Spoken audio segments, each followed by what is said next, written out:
یہ ہے وقت میڈیا۔ بزم چراغ ادب میرٹھ کی جانب سے ایک شام ہندو مسلم ایکتا کے نام عنوان سے ایک آل انڈیا مشاعرے کا انعقاد 7 جولائی 2024 کو حضرت بالے میاں نوچندی گراؤنڈ میرٹھ میں استاذ شاعر ڈاکٹر مکرم علی ادنا عشقابادی کی صدارت میں عمل میں آیا۔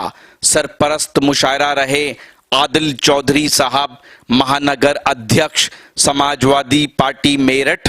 مہمان خصوصی رہے وپن چودھری صاحب، ضلع ادھیکش سماجوادی پارٹی میرٹھ۔ شمع روشن کی بھورے چودھری صاحب، پور وائس چیئرمین مراد نگر۔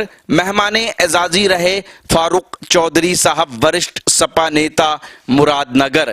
اور مہمان ذی وقار رہے پون گجر صاحب، پردیش پربھاری بھارتی کسان یونین اجگر۔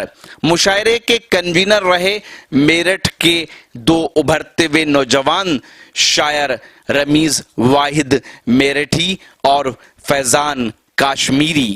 لوگوں کو قاری ہمارے داستہ کی سرزمین سے جب تک بھی انور جلال پوری صاحب نے مشاعرے کی نظامت کی ہے تو آپ لوگ یقین مانیے انور جلال پوری صاحب کے بعد اگر کوئی مشاعرے کی دنیا میں نظامت کرنے کے اندر کامیاب رہا تو وہ ہمارے قاری حسنین دلکش صاحب رہے۔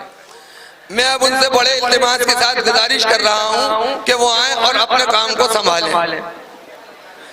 آپ قاری حسنین دلکش صاحب کے حوالے اور قاری حسنین دلکش صاحب آپ کے حوالے ہیں۔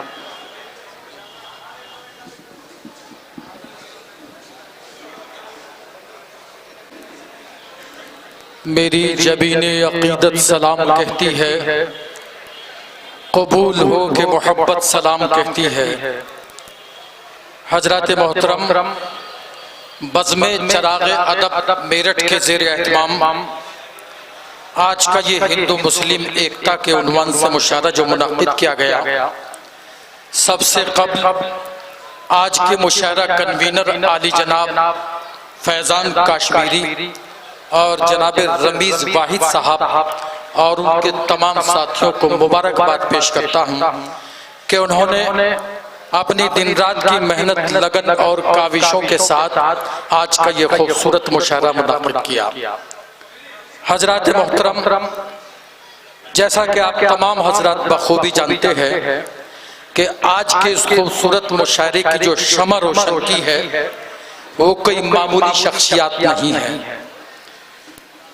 آج کے اس مشاعرے کے سرپرست بھی ہیں جنہوں نے نہ صرف مغرور آنکھوں کا گھمنڈ توڑا ہے بلکہ غریبوں کی پلکوں پر جھلملاتے ہوئے خوابوں کو مکمل کرنے میں اپنی پوری زندگی وقف کر دی۔ میری مراد ہے جناب عادل چودھری صاحب سے۔ اسی طرح سے ہمارے وپن چودھری صاحب جو ضلع صدر ہوتے ہیں سماجوادی پارٹی کے، یوں تو ہر مشاعروں میں کوئی نہ کوئی کسی نہ کسی پارٹی سے تعلق رکھنے والا نیتا ہوتا ہے، لیکن کئی لوگ ایسے ہوتے ہیں جن کی اپنی الگ ایک شناخت اور پہچان ہوتی ہے۔ جیسے پون گجر صاحب یہاں تشریف لائے جو کسان یونین کے پربھاری ہیں، اور وپن چودھری صاحب، عادل چودھری صاحب۔ جب میں ایسے لوگوں کو کسی مشاعرے میں دیکھتا ہوں تو دوستو مجھے یہ شعر یاد آتا ہے کہ صدیوں میں 2-4 ہی رہبر ہوتے ہیں، صدیوں میں 2-4 ہی رہبر ہوتے ہیں، باقی سب اسپیڈ بریکر ہوتے ہیں، باقی سب اسپیڈ بریکر ہوتے ہیں۔ یا مجھے یہ شعر یاد آتا ہے کہ تم ہی پر یہ چھوڑا تم ہی آزما لو، تم ہی پر یہ چھوڑا تم ہی آزما لو، میں کس کو تمہارے سوا چاہتا ہوں، برا کرنے والے برا کر رہے ہیں، الہی میں سب کا بھلا چاہتا ہوں۔ میں چاہتا ہوں ایک بار زوردار تالیوں سے ہمارے ان مہمانوں کا شکریہ ادا کریں جن حضرات نے آج کے اس مشاعرے کی شمع روشن کی ہے۔ دوستو اسی طرح سے مہمان اعزازی کے طور پر جو یہاں تشریف لائے جناب بھورے چودھری صاحب، وائس چیئرمین مراد نگر، اور جناب فاروق چودھری صاحب، ندیم ماہر صاحب قطر، ان تمام حضرات کا بھی شکریہ کہ وہ اپنا قیمتی وقت دوستو اس مشاعرے کو دے کر یہاں تشریف لا کر ہمارے حوصلوں کو توانائی اور ہمارے دلوں کو تازگی بخش رہے ہیں۔ میں چاہتا ہوں کہ ایک بار زوردار تالیوں سے ان حضرات کا بھی استقبال کریں۔ حضرات محترم، میرٹھ کی ادبی سرزمین سے میرا بھی ایک علمی رشتہ ہے۔ میں نے میرٹھ عربی منصبیہ کالج سے بی اے فائنل کیا تھا، حالانکہ میری فراغت کو ایک طویل عرصہ ہو گیا، لیکن میں آج بھی میرٹھ کی ادبی سرزمین کو اپنے تمدن کا لال قلعہ اور اپنی تہذیب کا تاج محل سمجھتا ہوں۔ اس لیے میں میرٹھ کو اور میرٹھ کے لوگوں کو سلام پیش کرتا ہوں اور سلام پیش کرتا رہوں گا، آپ کا شکریہ ادا کرتا رہوں گا، آپ کا احترام کرتا رہوں گا۔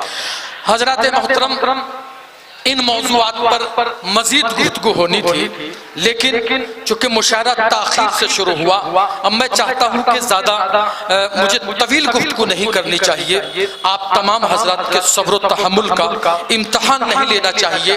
بس ایک مثال دوستو، ایک واقعہ ہے چھوٹا سا، اس کا ذکر کروں گا اور اس کے بعد میں چاہوں گا کہ اس خوبصورت مشاعرے کا خوبصورت آغاز کرا دینا چاہیے۔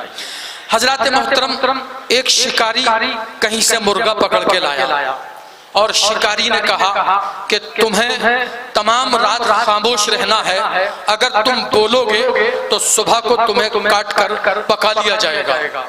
مرغا تمام رات خاموش رہا اور گردن آسمان کی طرف اٹھا کے رکھا۔ اس کے بعد شکاری نے صبح کو کہا کہ تم اگر گردن بھی اٹھاؤ گے تو تمہیں صبح کو کاٹ کر کھا لیا جائے گا۔ پھر مرغے نے گردن بھی جھکا کے رکھی اور خاموش بھی رہا، لیکن پروں کو پھڑپھڑاتا رہا۔ شکاری نے کہا کہ آج کی رات اگر تم نے پروں کو بھی پھڑپھڑایا تب بھی تمہیں کاٹ کر کھا لیا جائے گا۔ تو مرغا ایک کونے میں بیٹھا رہا، نہ اس نے پر پھڑپڑائے، نہ وہ کچھ بولا اور نہ اس نے گردن اٹھائی۔ لیکن جب 3 دن گزر گئے تو چوتھے روز شکاری نے کہا کہ آج رات کو اگر تم نے انڈا نہیں دیا تو تم کو صبح کو پکا کر کھا لیا جائے گا۔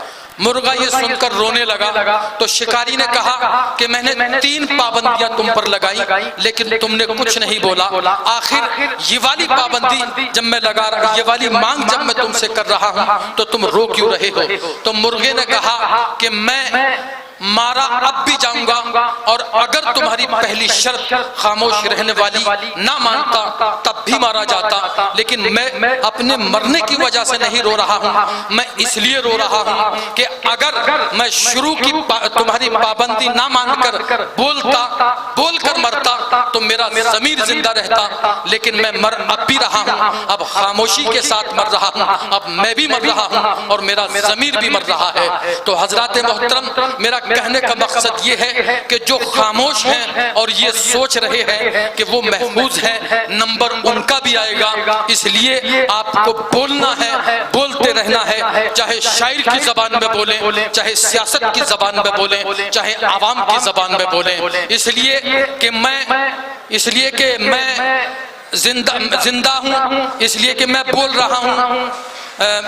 سلام آداب، میں شفیق خان اور اس وقت میں موجود ہوں ہندوستان کے صوبے اتر پردیش کے تاریخی شہر میرٹھ میں، اور میرٹھ میں اس وقت ہم حضرت بالے میں، اور اذان ہو گئی، اذان ابھی اذان کے بعد